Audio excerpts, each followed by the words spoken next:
This is a corneoscleral K case where treatment has resulted in a central island, which is more prevalent in the right eye than the left. This is a true central island where topographically the cornea here is steeper than the baseline cornea. So with central islands, the thought is to flatten the base curve. Really what we want to do is actually decrease the sagittal depth of the lens, and certainly flattening base curve is one way to do that. But especially with corneoscleral cases, I think it's better to adjust the periphery of the lens, and I'm going to bring up the lenses for the right eye. Here are the two lenses the patient has used for the right eye, and even though the graph doesn't suggest it, we're getting a central island because central clearance is too much. According to Wave, they're only predicting 6 microns, which should not cause a central island, so we're definitely getting more than 6 even though the graph is not showing such. So there's too much clearance here. There must be a different part of the lens where it's burying it down too much.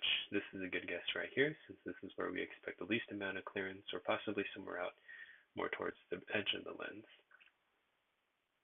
Even though this might be the most suspicious area, and we can lift the back edge of the reverse curve, looking at the two lenses, gone from a 109 to a 206, so added about a diopter to the topodemand of this lens.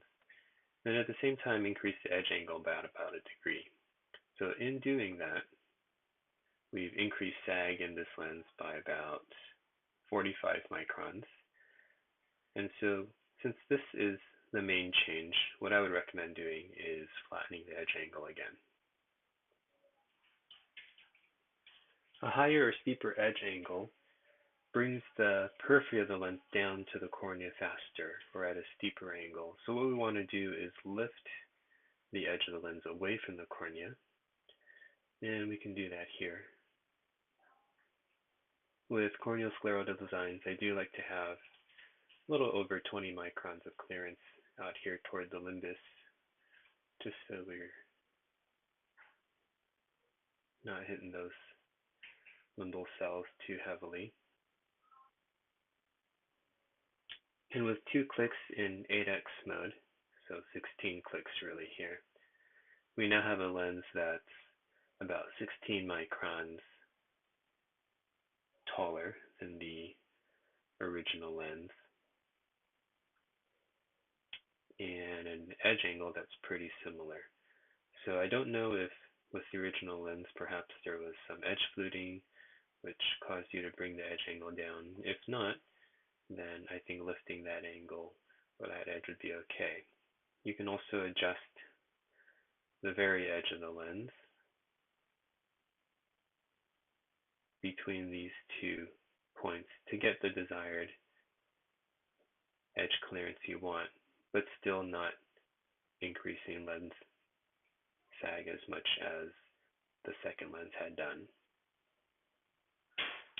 So now we've got a lens where the edge angle is a little bit steeper than original, but we're only increasing sagittal depth by about 22 microns as opposed to the, I think it was 45 that we saw earlier. So we kind of cut that increase in sag by about half. Now the patient was undercorrected by about 2 diopters, and we built 1 diopter of topodemand into the base curve. I don't think it would be too much of a stretch to think that perhaps some of that undercorrection was from too much central clearance.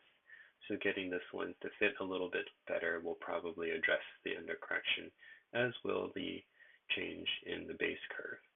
I don't know that the change in the base curve at this point is not necessary. In other words, saying that adjusting the sagittal depth of the lens will correct the refractive error 100%. So I think it's okay to leave this diopter in there, but if you find that you are overcorrected at that point, then you may want to back off a little bit.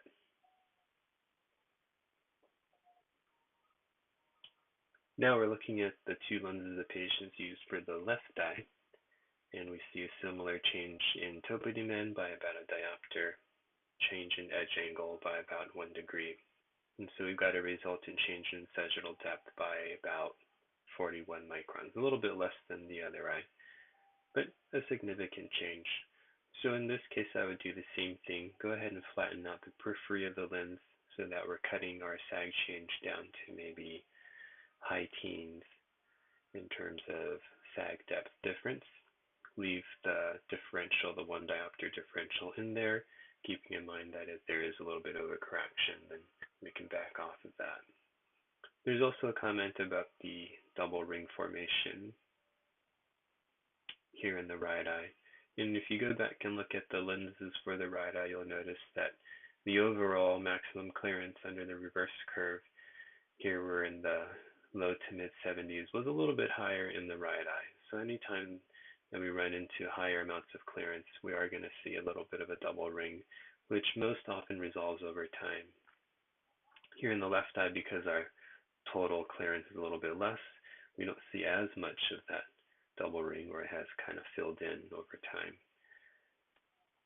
And in the right eye, if you wanted to get rid of that, one thing you could do is shorten the OZ and IC.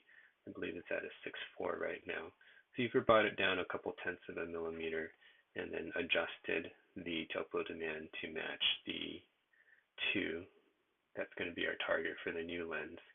You'll probably see a shortened or less amount of clearance, maximum clearance, and that will take care of this double ring if it doesn't fill in on its own over time. Even if it does not fill in on its own over time, if you're getting good central treatment and the eye looks good, I think it's okay to have a topography that doesn't exactly look textbook, whereas all other patient satisfaction parameters are being met. So those are my thoughts. Hopefully that's helpful. Best of luck, Dan. Thanks for watching.